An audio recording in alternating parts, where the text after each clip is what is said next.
Penyelenggaraan Pemilu 2024 dipastikan harus bersih, jujur, adil, dan bermartabat agar mendapatkan legitimasi yang kuat dari rakyat.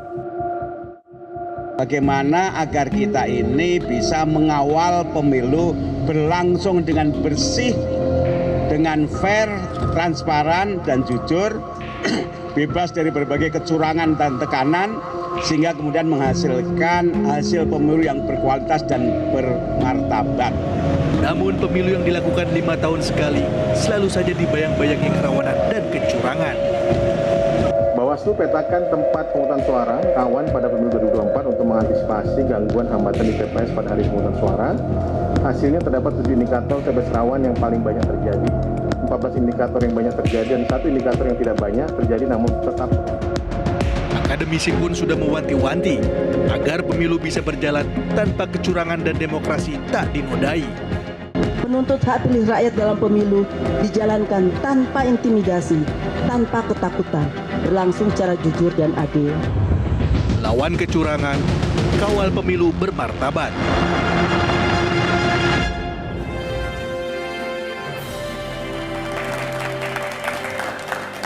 Halo, selamat malam pemirsa. Setelah 75 hari menjalani masa kampanye, 2 hari ke depan pesta demokrasi akan digelar. Kini giliran rakyat yang akan memutuskan siapa calon pemimpin Indonesia mendatang. Namun pencoblosan terhitung baru setengah jalan. Titik krusialnya adalah mengawal suara dalam proses penghitungan hingga akhirnya muncul nama sang pemenang. Sayangnya di tengah masa tenang muncul sejumlah fakta dan narasi adanya kecurangan. Siapa yang melakukan dan bisakah rakyat melawan? Inilah panggung demokrasi lawan kecurangan, kawal pemilu bermartabat. Bersama saya Afiani Malik.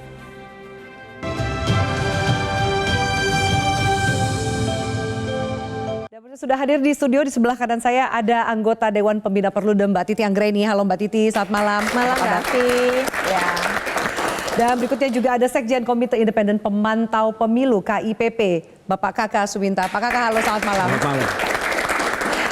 Di sebelah kiri saya hadir pengamat politik Prof. Ikrar Nusa Bakti. Prof. Ikrar, selamat malam. Malam, Bu. Dan juga anggota Gerakan Nurani Bangsa, Bapak Lukman Hakim Saifuddin. Pak Lukman, halo, selamat malam. Malam. Dan juga hadir teman-teman mahasiswa, terima kasih sudah hadir teman-teman mahasiswa dari Universitas Islam Negeri Syarif Hidayatullah Jakarta. Selamat malam teman-teman semua. Baik, saya akan tanyakan lebih jauh, mungkin pertama ke Mbak Titi. Mbak Titi, kita sama-sama tadi dengarkan statement dari Ketua Bawaslu. Ada TPS yang dianggap rawan. Kita akan lihat dulu seperti apa. Bawaslu ternyata menemukan dari total 820.161 TPS dalam dan luar negeri, ternyata 409.612 TPS ditemukan rawan kecurangan. Ini hampir 50% ya. Kecurangan ini berpotensi terjadi di separuh TPS yang terdaftar di KPU. Dan jika kita bedah lebih jauh, ada lebih dari 125.000 TPS yang memiliki daftar pemilih tetap yang tidak memenuhi syarat. Ada 5 provinsi terbanyak yang masuk dalam kategori itu, yaitu Jawa Barat, Jawa Timur, Aceh, Lampung, dan juga Sulawesi Tengah. Ada kategori kedua, TPS rawan kecurangan adalah TPS dengan tambahan pemilih, dengan TPS dengan pemilih tambahan atau DPTB, di mana jumlahnya mencapai lebih 119.000 TPS tersebar di Jawa Barat, Jawa Timur, Jakarta, Bengkulu, dan Yogyakarta. Ini data yang bisa diakses oleh siapapun, juga disampaikan oleh Bawaslu. Mbak Titi, ada TPS yang dianggap rawan, apa sih indikator rawan dan lalu apa yang bisa kita lakukan mengawasi TPS-TPS rawan ini?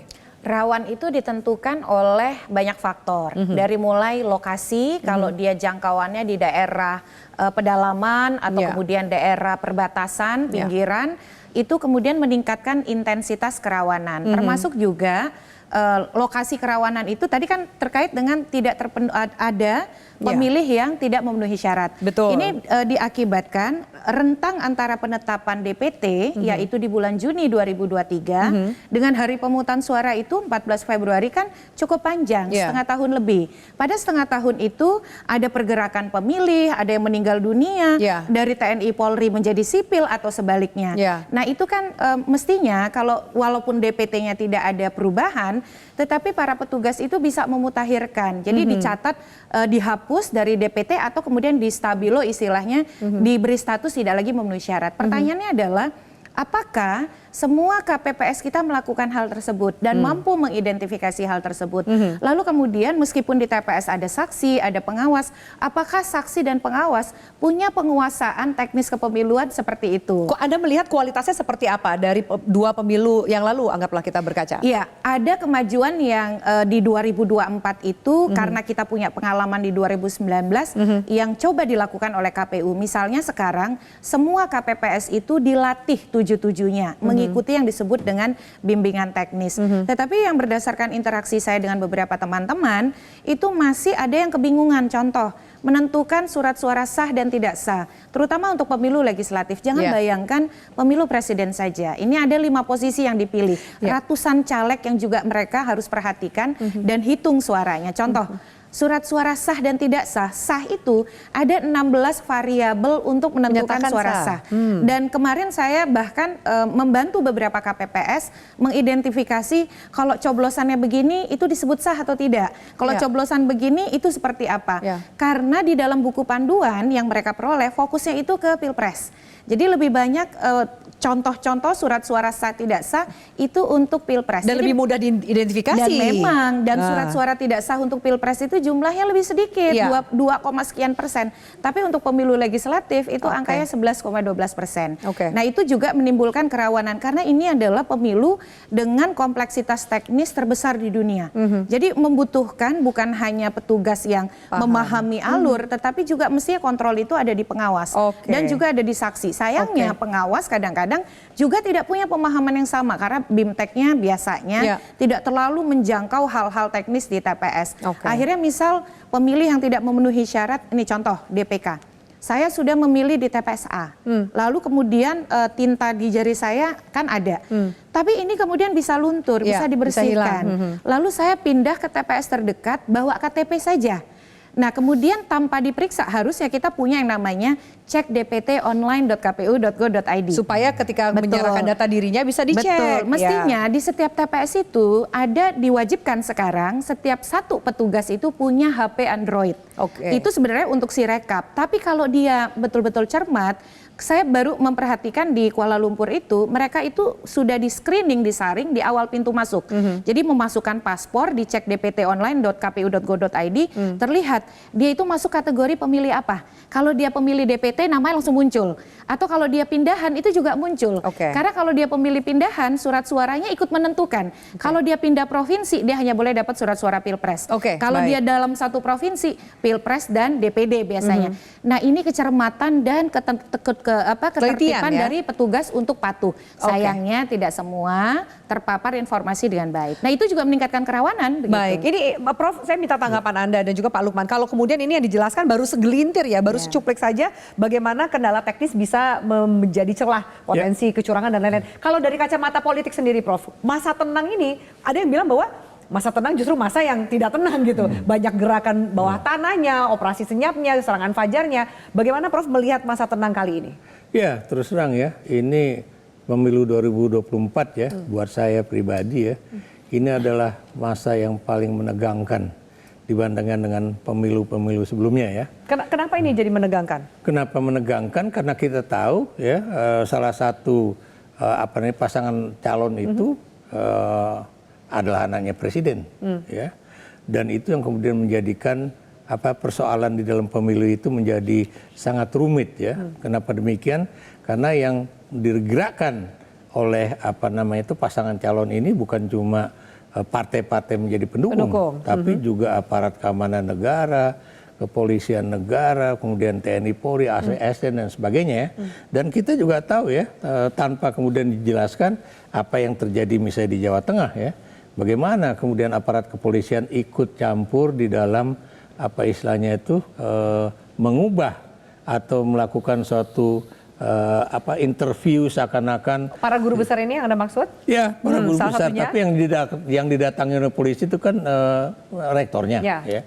Kenapa demikian? Karena Anda tahu para guru besar ini kan lebih independen dibandingkan rektor yang tentunya memiliki ketakutan mengenai jabatannya hilang dan sebagainya. Walaupun misalnya dia adalah rektor di universitas swasta. Gitu. Jadi gerakan itu pasti akan terjadi di masa tenang? Kalau menurut saya iya ya, apalagi kalau kita mendengarkan tadi Mbak Titi menjelaskan soal itu, terus terang ya, saya sendiri baru tahu bahwa serumit ini ya apa pemilu di Republik Indonesia, khususnya pemilu 2024 yang bukan cuma persoalan kata serentak ya, tapi bagaimana orang itu kalau pindah itu ternyata tidak semua kertas diberikan kepada orang kepada tersebut. Pemilih. Gitu kan.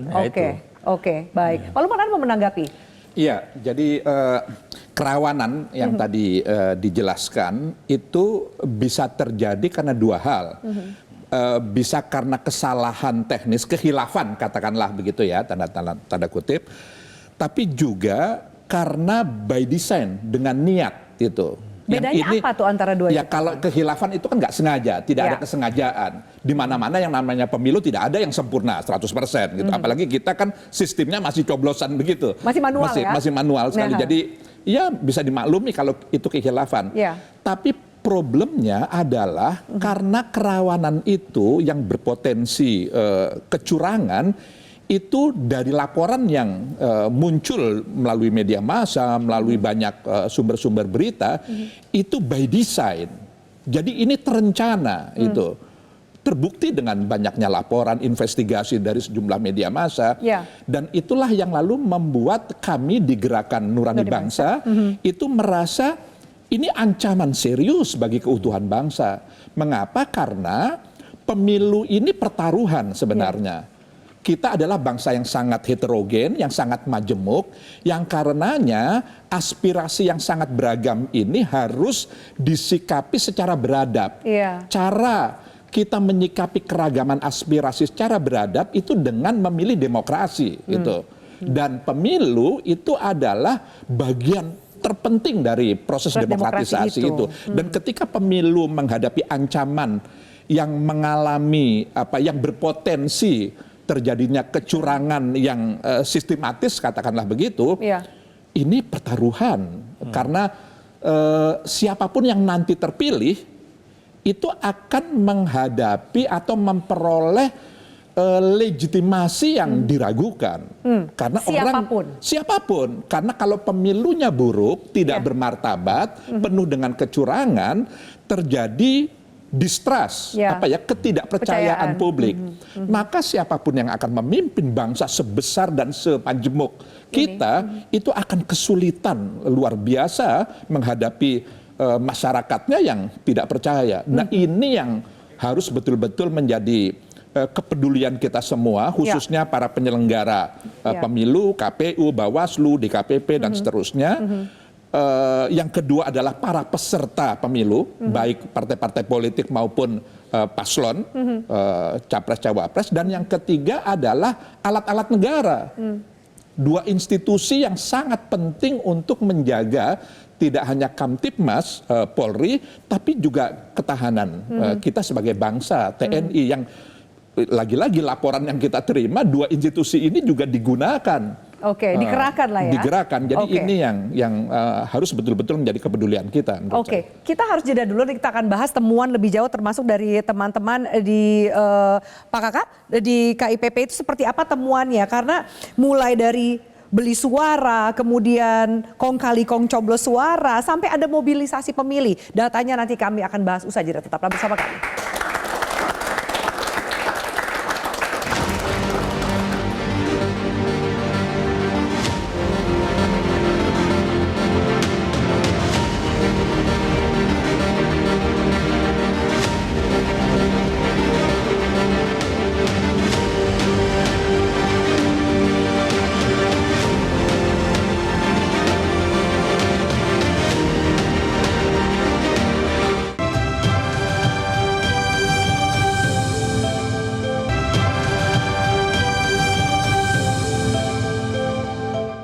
Suasana di TPS ya seharusnya tidak boleh terganggu oleh ajakan dan lain-lain. Karena baik di masa tenang maupun di hari pemungutan suara tidak boleh ada kampanye dilakukan pada saat itu.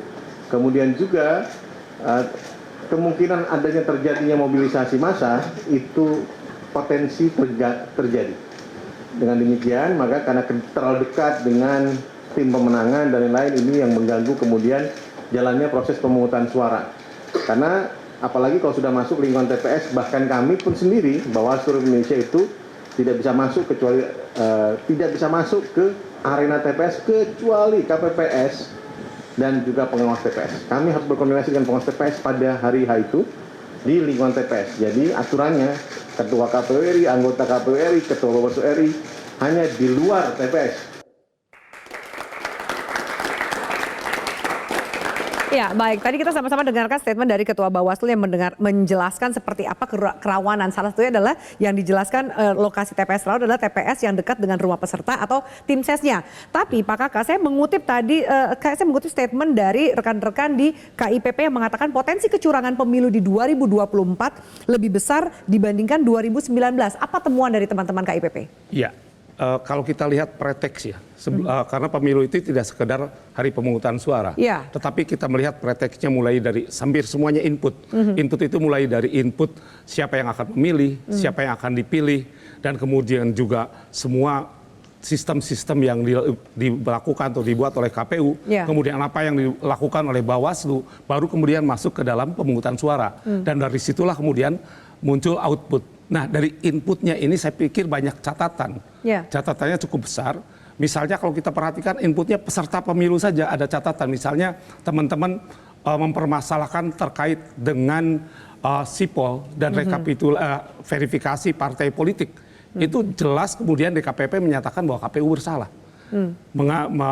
Melakukan pelanggaran etik. Hanya saya yang dihukum adalah operatornya, bukan dari aktor intelektualnya. Terus berjalan terus dan kita tahu bahwa pertama KPU mendapatkan sanksi etik bukan hanya sekali. Kalau catatan saya minimal 4 kali.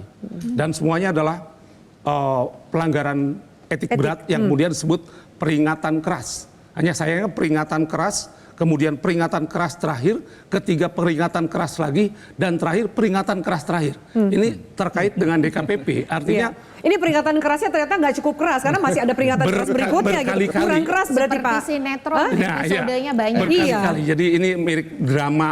Kemudian catatan publik juga tentang pengawasan. Ini banyak masalah, seperti KIPP melaporkan 3. Salah satunya bersama dengan Mbak Titi, mungkin karena keberuntungan pas dengan Mbak Titi kemudian kita diproses. Yang 2 tidak, yang 1 tidak memenuhi syarat formal, yang 1 tidak memenuhi syarat material. Nah, kemudian kita tahu di MK seperti apa, sehingga kalau kita perhatikan, misalnya kalau dari sisi output ada 2 contoh yang sudah terjadi. Di Malaysia kita tahu apa yang terjadi. Dan itu sebenarnya kalau kita perhatikan itu penyakit lama, tapi kemudian ditambah penyakit baru sebenarnya di Malaysia itu. Misalnya kalau kita perhatikan dari daftar pemilih luar negeri tahun 2019 itu 2 juta lebih. 2024 itu 1,7 juta. Artinya ada 300.000 orang yang tidak terdaftar.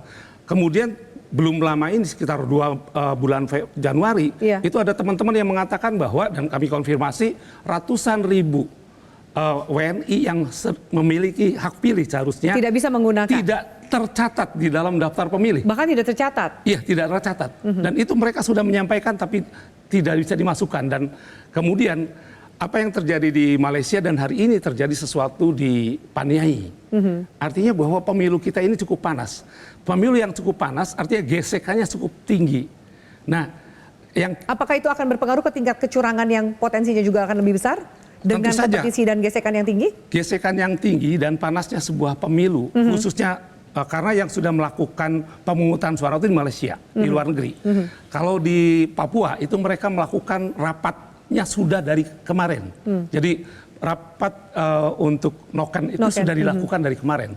Sehingga apa yang terjadi, kita perhatikan itu adalah panasnya karena memang di antara masyarakat yang mempunyai hak pilih itu mempunyai gesekan yang diakibatkan oleh panasnya persaingan yang saya pikir juga di dalamnya ada potensi kecurangan. Saya belum cek kecurangannya di mana, tetapi di situ ada potensi kecurangan. Kalau Pak Kakak tadi ceritakan bahwa dari awalnya saja, contohnya misalnya KPU dengan sanksi pelanggaran etik berat yang berjilid-jilid, berarti nyambung dengan penjelasan dari Pak Lukman bahwa akhirnya tingkat kepercayaan masyarakat akan menurun terhadap penyelenggaraan dan juga hasil dari pemilu ini? Ada akibat. Pertama adalah bahwa public trust akan menurun. Tapi yang kedua yang kita perhatikan, saya berkeliling kepada penyelenggara pemilu dan mereka mengeluh jauh lebih besar keluhan teman-teman penyelenggara, belum ke masyarakat, teman-teman penyelenggara di tingkat provinsi, kabupaten. Apa keluhan yang paling banyak Anda dapatkan? Keluhan paling banyak, kami bingung dengan apa kebijakan dari pimpinannya di RI.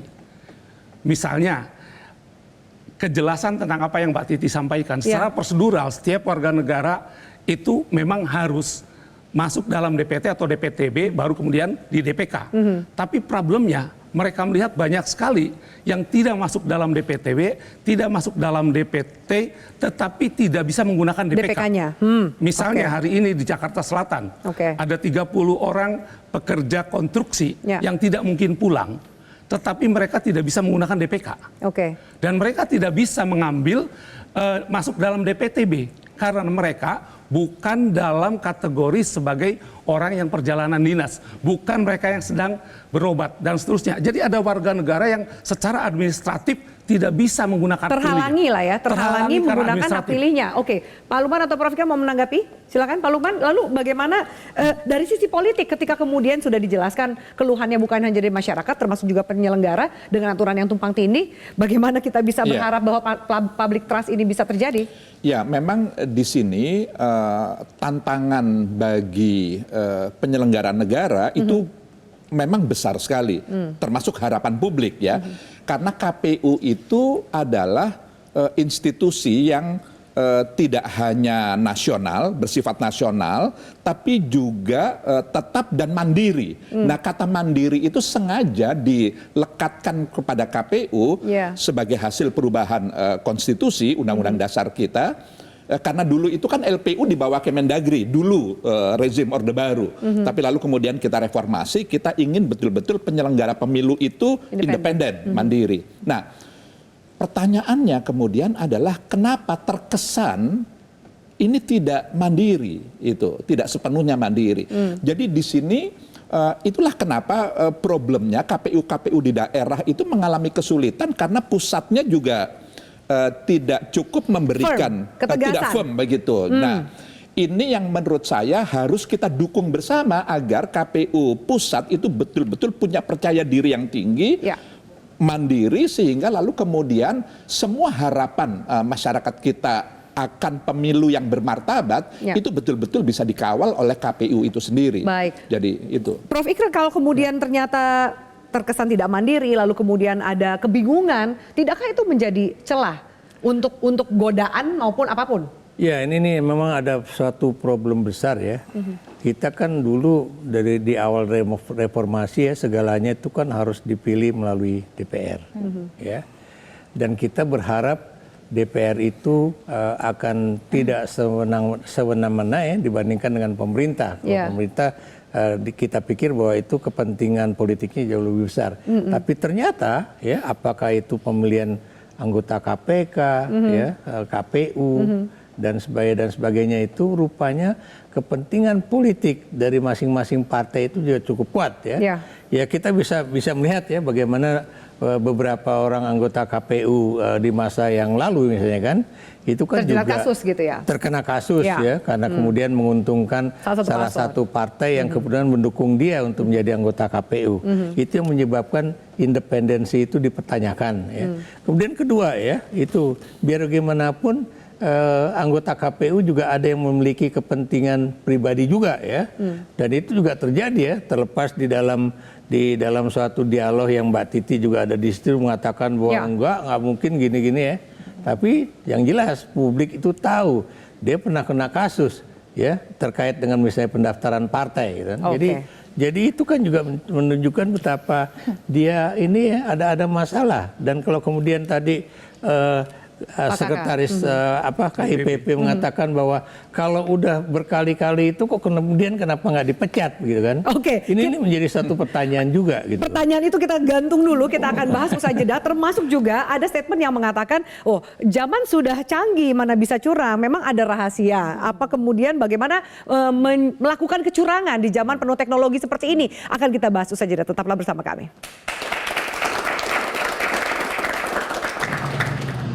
Pemilu yang kotor akan hasilnya akan memilih pemilih yang tidak sempurna.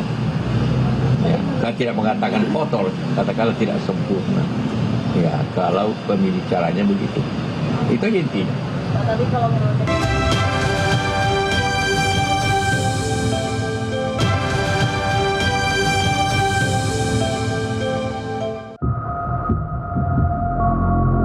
Penyelenggaraan pemilu 2024 dipastikan harus bersih, jujur, adil, dan bermartabat agar mendapatkan legitimasi yang kuat dari rakyat. Bagaimana agar kita ini bisa mengawal pemilu berlangsung dengan bersih, dengan fair, transparan, dan jujur, bebas dari berbagai kecurangan dan tekanan, sehingga kemudian menghasilkan hasil pemilu yang berkualitas dan bermartabat. Namun pemilu yang dilakukan 5 tahun sekali selalu saja dibayang-bayangi kerawanan dan kecurangan. Bawaslu petakan tempat pemungutan suara rawan pada pemilu 2024 untuk mengantisipasi gangguan hambatan di TPS pada hari pemungutan suara.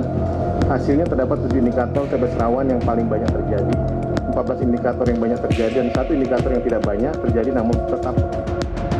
Akademisi pun sudah mewanti-wanti agar pemilu bisa berjalan tanpa kecurangan dan demokrasi tak dinodai. Penuntut hak pilih rakyat dalam pemilu dijalankan tanpa intimidasi, tanpa ketakutan, berlangsung secara jujur dan adil. Lawan kecurangan, kawal pemilu bermartabat.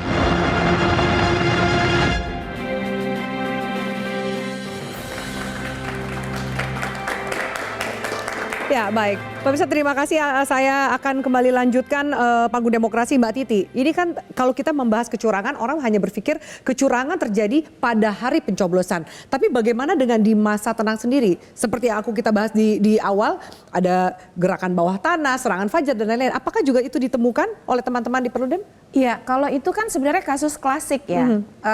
Misalnya hari ini operator itu sudah bekerja. Siapa operatornya?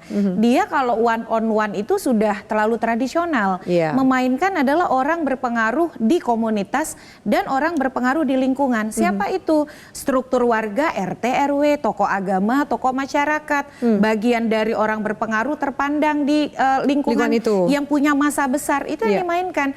Dan pada lingkungan itu jangan bayangkan seperti Kang Kakak menerima uang dia akan lapor. Dia sendiri merasa bahwa dia tidak mau menerima tapi menolak merupakan bukan pilihan. Kalau dia menolak bukan pilihan? Dia akan dijauhkan, dieksklusi dari lingkungan itu karena semuanya menerima. Jadi kalau dia lapor dia menjadi lain sendiri. Dia dianggap kemudian menentang kebiasaan atau pola yang sudah dianggap lazim oleh lingkungannya. Dan bahkan di beberapa itu dia akhirnya seperti tersangka. Jadi ada timbul rasa tidak aman, tidak nyaman. Belum lagi kalau melapor, nih saya punya pengalaman sebagai pelapor. Kita itu harus datang, bawa bukti, menuliskan kronologis peristiwanya seperti apa. Jadi kita harus mau berdedikasi waktu, berdedikasi tenaga, bahkan kadang-kadang biaya. Makanya kemudian dalam situasi hari ini harus ada pihak ketiga yang menghubungkan. Siapa pihak ketiga yang menghubungkan itu? Biasanya masyarakat sipil. Makanya sekarang ada gerakan jagapemilu.com, ada gerakan kecuranganpemilu.com, ada jagasuaramu.id dan seterusnya. Jadi hal-hal seperti itu membantu membangkitkan rasa aman di masyarakat kita. Karena dia akan mendapatkan tekanan dari komunitasnya sendiri dan juga dari proses yang harus dia jalani. Jadi rasa aman itu belum sepenuhnya tersedia. Walaupun demikian data yang ada, kalau kita buka sigaplapor.bawaslu.go.id, ini adalah pemilu pertama di mana laporan dari pihak eksternal Bawaslu itu lebih besar daripada temuan Bawaslu sendiri. Itu kenapa sih? Karena banyak orang yang komplain soal kinerja Bawaslu ya. Di luar kinerja KPU sendiri, Bawaslu kayaknya melempem gitu dalam mengawasi, kurang galak. Iya, karena memang ada sikap, kan ini saya pemerhati Bawaslu sejak lama ya. Ada sikap lebih permisif untuk kemudian melandaikan pelanggaran. Karena dianggap masa kampanye pendek, hanya 75 hari. Jadi pelanggaran-pelanggaran itu dianggap ya sudahlah gitu. Misalnya soal pelanggaran pemasangan alat peraga yang membahayakan, ada yang sampai kena kecelakaan dan meninggal dunia loh. Tapi kemudian datanya kan minim sekali. Lebih banyak masyarakat yang menertibkan dan lain sebagainya. Makanya pelaporan dari masyarakat, dari peserta pemilu pemilu dan juga dari warga negara yang punya hak pilih itu sekarang lebih banyak. Kembali nih tadi ini soal masa tenang. Masa tenang. Nah, tekanan-tekanan itu termasuk juga dari struktural. Saya menemukan beberapa kasus membantu sentra penegakan hukum terpadu di daerah. Jadi Bawaslu yang bagus, yang ingin membuktikan mereka punya kinerja juga banyak. Itu kepala desa. Jadi motifnya tuh banyak. Satu, ingin ada caleg dari desanya yang jadi anggota DPRD. Karena itu mengangkat martabat desa. Tapi bukan tim ses loh. Bukan tim ses, tapi dia punya hasrat politik supaya nama baik di masyarakatnya, di daerahnya, di kelompoknya. Atau yang kedua adalah dia mau memobilisasi karena memang ada iming-iming kickback, ditawarkan uang, ditawarkan jabatan, kemudian kan ada pokir-pokir itu sekarang banyak dana pokir, pokok pikiran yang merupakan dana aspirasi, renovasi fasilitas infrastruktur, tempat ibadah, majelis taklim, itu kemudian menjadi iming-iming kepala desa sehingga dia menjadi tim sukses. Nah, tapi yang bahaya itu Mbak adalah di hari H, TPS itu memang kalau di dunia ya saya harus akui, pemungutan penghitungan suara di TPS di Indonesia adalah pungut hitung paling transparan dan akuntabel di dunia. Itu satu-satunya seperti kita yang semua bisa lihat, menghitung bareng, boleh memotret, boleh mendokumentasikan. Jadi kalau ada hoax yang beredar, tidak boleh memotret hasil di TPS itu hoax. Itu hoax ya. Jadi justru potretlah hasil harus itu. Dipotret, harus didokumentasikan, ikuti prosesnya sampai selesai. Saya kakak kalau kemudian ternyata kalau tadi Mbak Titi bilang bahwa laporan dari masyarakat lebih besar dari laporan yang diterima yang dilakukan oleh Bawaslu. Temuan yang didapat Bawaslu. Tapi berarti apakah mungkin masyarakat punya antusiasme besar untuk melaporkan dan menjaga serta mengawal proses pemilu ini? Ya, tantangannya apa sih? Saya pikir ini seperti bejana berhubungan. Ketika penyelenggara pemilu dinilai tidak bekerja sesuai dengan harapan, maka publik akan melakukan tekanan. Itu yang terjadi. Dan apa yang terjadi ini sebenarnya juga merupakan anomali terhadap Bawaslu yang hari ini sudah 2 kali memiliki jajaran permanen sampai kabupaten kota. Dan kalau kita perhatikan, harusnya temuan Bawaslu setiap kelurahan desa itu ada PKD. Kemudian saat ini mereka merekrut sampai ke tingkat TPS. Nah, sebuah badan yang sangat besar dengan kewenangan yang sangat luas, tetapi kemudian kinerjanya tidak seperti yang kita harapkan. Sebagai pemantau saya melihatnya bahwa Bawaslu seringkali melepaskan big fish dibandingkan ribet dengan ikan-ikan kecil. Kenapa? Kenapa saya katakan demikian? Karena memang hampir tidak ada ikan besar yang ditangkap. Kami melaporkan. Nggak berani kali? Nah, ini dipertanyakan pada mereka. Karena kan kami tidak menilai dari berani tidaknya. Kami menilainya pada ada kalau nggak jadi ditangkap ya nggak berani lah. Apa yang dilakukan dan apa yang kemudian terjadi di lapangan. Nah, dari hal itu saya pikir kondisi saat ini harusnya warning pada Bawaslu. Dia mengeluarkan IKP dari misalnya sebelumnya indeks kerawanan pemilu, sekarang indeks kerawanan TPS. Tetapi yang saya perhatikan dari indeks itu, apa yang akan dia lakukan terhadap indeks itu? Sudah jelas belum? Anda sebagai ikut memantau pemilu sudah jelas belum apa sampai antisipasi saat dari Bawaslu? Ini, kalau dari metodenya jelas, tetapi kalau kemudian kita lihat implementasi sebenarnya, misalnya apakah Bawaslu saat ini mengetahui seberapa rawankah indeks untuk penggunaan Sirekap, berapa rawan indeks untuk menggunakan mesin penggandaan. Saya mendapatkan laporan di Jawa Barat, Jawa Tengah dan berbagai daerah bahwa belum 100% setiap TPS mempunyai mesin penggandaan. Padahal itu adalah wajib ada di TPS. Belum lagi indeks tentang apakah catu daya listriknya ada, apakah internetnya cukup untuk Sirekap. Ini hampir tidak ada sebuah analisis, evaluasi, lalu bagaimana jika terjadi misalnya bagaimana kontingensinya akan dilakukan oleh KPU dan Bawaslu ketika terjadi hal-hal seperti tadi. Tidak ada aliran listrik, kemudian tidak ada alat pengganda, kemudian juga tidak ada internet. Ini sesuatu yang akan menjadi banyak wilayah TPS yang blank spot. Dan ini tidak ada penjelasan baik dari KPU maupun Bawaslu untuk bagaimana mengantisipasi. Dari yang sebelumnya. Misalnya sistem informasi milik KPU ini juga banyak dipertanyakan publik, termasuk Mbak Titi banyak mempertanyakan soal itu. Karena apa? Misalnya kita soal silon ini masih dibuka silonnya pada saat sebenarnya harus ditutup. Ya, ini kan problem, artinya ada ketidakpatuhan dari KPU terkait dengan sistem informasinya. Tidak ada penjelasan kenapa Dan PKPU seringkali ditumpuk dengan surat edaran. Saat ini ada PKPU 25 tentang tahun 2023 pemungutan suara di TPS, penghitungan suara TPS. Ada PP 66 2024 yang dalam beberapa hal berbeda penanganannya. Misalnya di PP itu disebutkan bahwa seakan-akan KPU. SK, surat keputusan KPU. Surat keputusan KPU yang berbeda intinya dibandingkan dengan yang ada di PKPU. Nah ini kan mereka itu yang membingungkan pegangan rekan-rekan yang bertugas di lapangan seperti itu. Saya sulit membayangkan bagaimana teman-teman PTPS mampu memahami itu secara utuh. Secara cepat juga. Nah, yang menariknya ada statement dari Ketua Umum PAN Zulkifli Hasan yang mengatakan soal kecurangan yang kita bahas, ditanyakan oleh wartawan bagaimana antisipasi kecurangan, dikatakan bahwa zaman sudah canggih, mana bisa curang, memang masih ada rahasia. Curang itu bagaimana di zaman yang penuh dengan teknologi sekarang. Berbeda sekali dengan yang kita dengarkan penjelasan dari Mbak Titi dan juga Kang Kakak. Prof, kalau dari kacamata politiknya masih bisa curang tentu. Ya kalau kita lihat ya, saya melihat dari teori kekuasaan aja ya. Teori kekuasaan itu kan seperti cahaya lilin ya. Yang dekat kekuasaan itu akan tampak ya. Tapi kalau jauh dari kekuasaan, siapa yang kemudian akan mengamati? Kalau dilihat dari penjelasan Mbak Titi dan juga Bang Kakak ya, di sini menunjukkan betapa jangan jauh-jauh deh ke wilayah yang tidak memiliki listrik, internet dan sebagainya.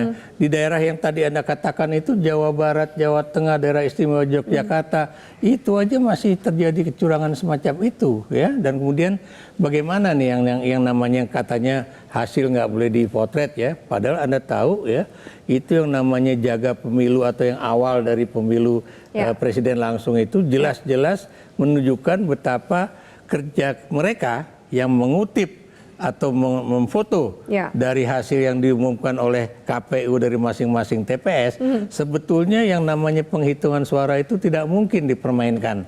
Tapi kan sekarang kan bukan mustahil itu bisa terjadi ya, apalagi Anda tahu bagaimana polisi juga bisa mendapatkan akses untuk data-data yang ada di masing-masing TPS dan sebagainya. Padahal kita tahu bahkan meminta data KPPS, polisi, jaksa ini baru pertama nih minta nama-nama KPPS. Iya itu mesti ada penjelasan resmi untuk apa gitu. Jaksa mau ngapain gitu kan? Kenapa demikian? Karena kita tahu bahwa kita tidak mempercayai negara dalam hal ini pemerintah ya. Atas pelaksanaan pemilu dari 2024 ini ya. Karena memang sejak awal tidak sedikit hal-hal yang kemudian dia langgar ya. Saya beri contoh misalnya bagaimana keputusan MK, kemudian yang sudah diberikan kritik oleh MK, bagaimana keputusan DKPP yang itu kemudian tidak ada pengaruhnya sama sekali ya. Jadi berarti suara-suara dan keputusan itu juga tidak terdengar, tidak menjadi catatan penyelenggara. Karena memang yang penyelenggara maupun orang di atas itu udah buta dan tuli gitu kan. Dan Anda juga tahu pelanggaran-pelanggaran itu dilakukan oleh menteri, oleh pejabat tinggi yang lain ya. Jadi bagaimana kita bisa menghimbau, dan karena itu buat saya memang tidak ada jalan lain kecuali masyarakat sipil dan masyarakat akar rumput itu memantau langsung apa yang suara akan terjadi. Mereka yang ada di TPS mereka. Betul, karena ini akan menentukan masa depan Indonesia ke depan. Gitu. Kita harus jeda, nanti usai jeda kami bahas lebih jauh apakah mungkin kecurangan, potensi kecurangan ini bisa dihentikan. Usai jeda, tetaplah bersama kami.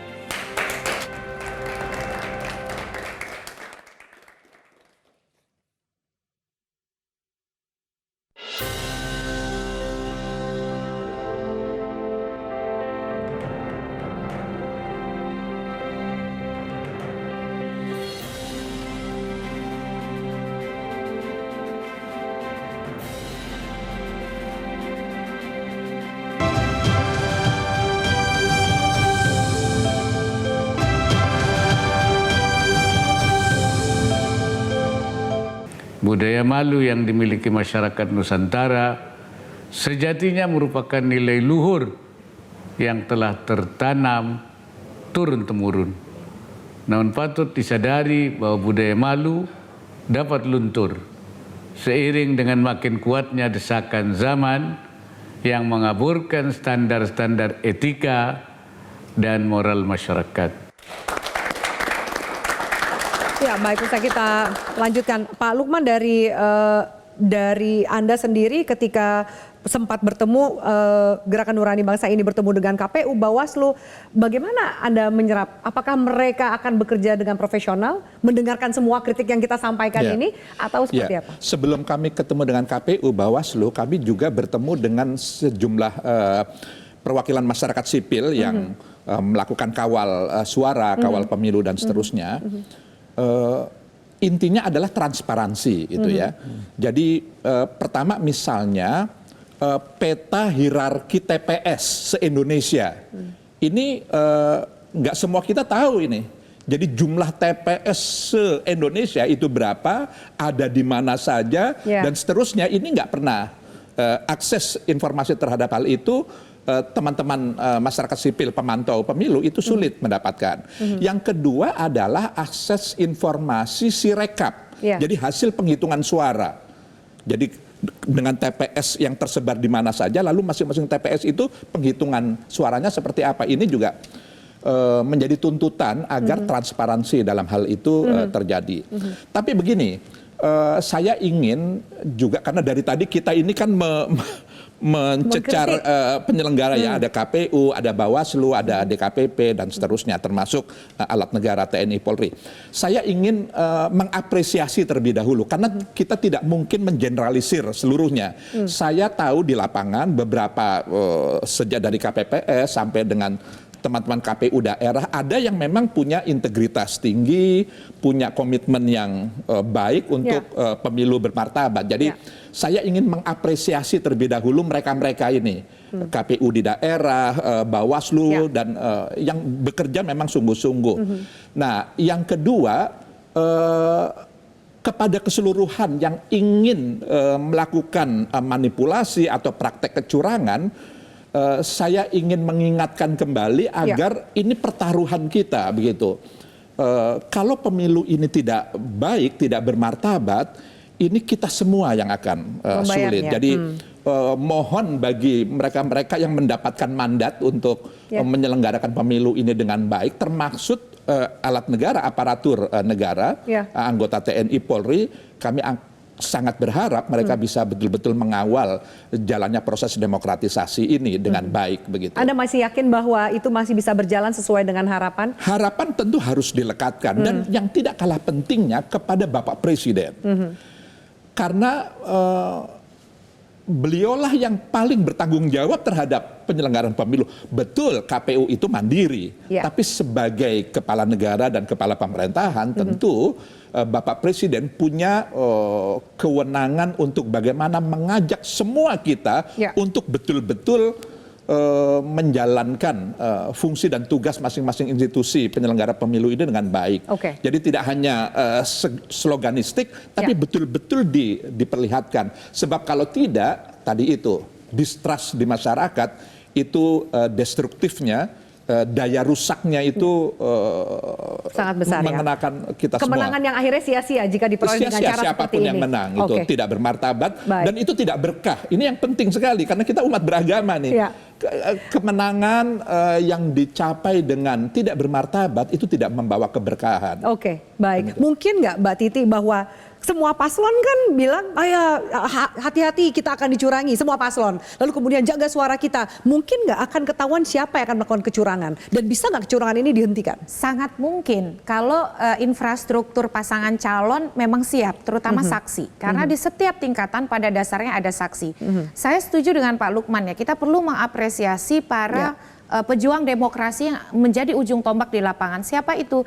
5.700.000 lebih KPPS yang nanti akan melayani surat suara kita, melayani suara kita. Mereka yang akan memungut suara kita bukan dalam artian yang negatif ya, tapi karena istilahnya pemungutan suara dan kemudian menghitungnya sehingga itu menjadi sumber untuk dikonversi menjadi kursi.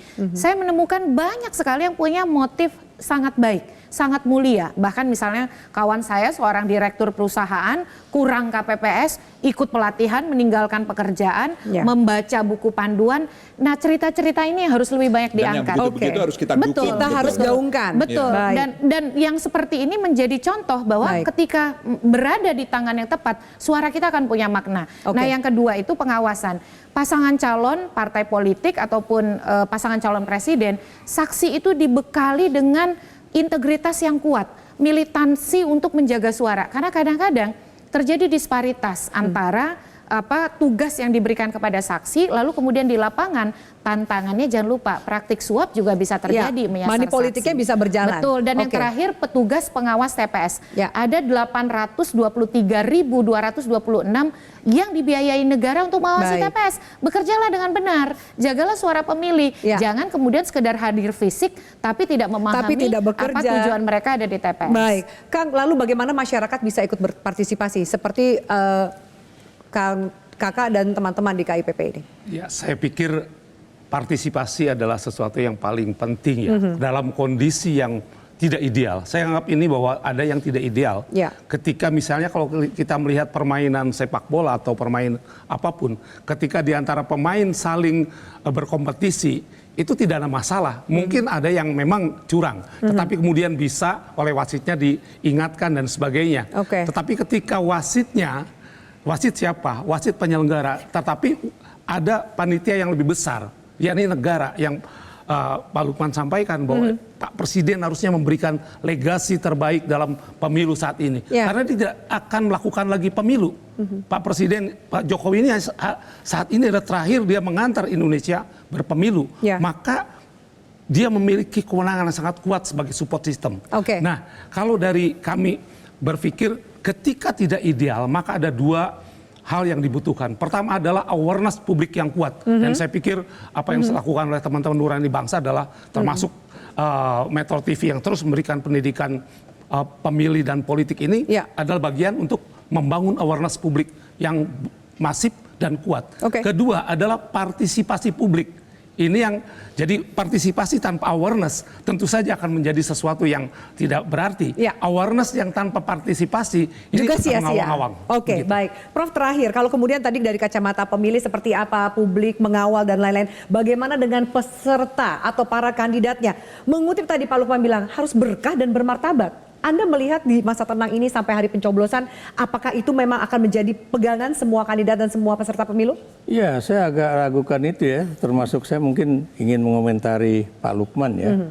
Kalau beliau mengatakan bahwa presiden itu harus memberikan ini, bagaimana dia bisa menjadi seorang presiden yang netral, yang kemudian accountable ya, dan kemudian juga akan menjalankan tugasnya dengan legasi yang baik. Kalau kemudian anaknya ikut di dalam pertandingan ini ya itu, dan Anda juga tahu presiden itu sudah tidak netral.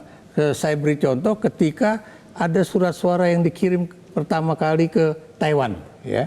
Anda bisa bayangkan beliau sendiri yang menjelaskan, wow nanti akan ada apa namanya itu tahun baru Cina dan ini kantor pos akan apa namanya itu tidak beroperasi dan sebagainya, padahal itu tidak benar adanya. Di mana berkah dan martabat? Masih ada? Berkah dan bermartabat itu? Kalau menurut saya ini pertarungan ini bukan antara 3 calon, tapi cuma ada 2 kekuatan. Yang satu ini adalah orang yang ingin membusukkan demokrasi Indonesia, dan yang satunya ada kekuatan yang ingin mempertahankan demokrasi kita ke depan.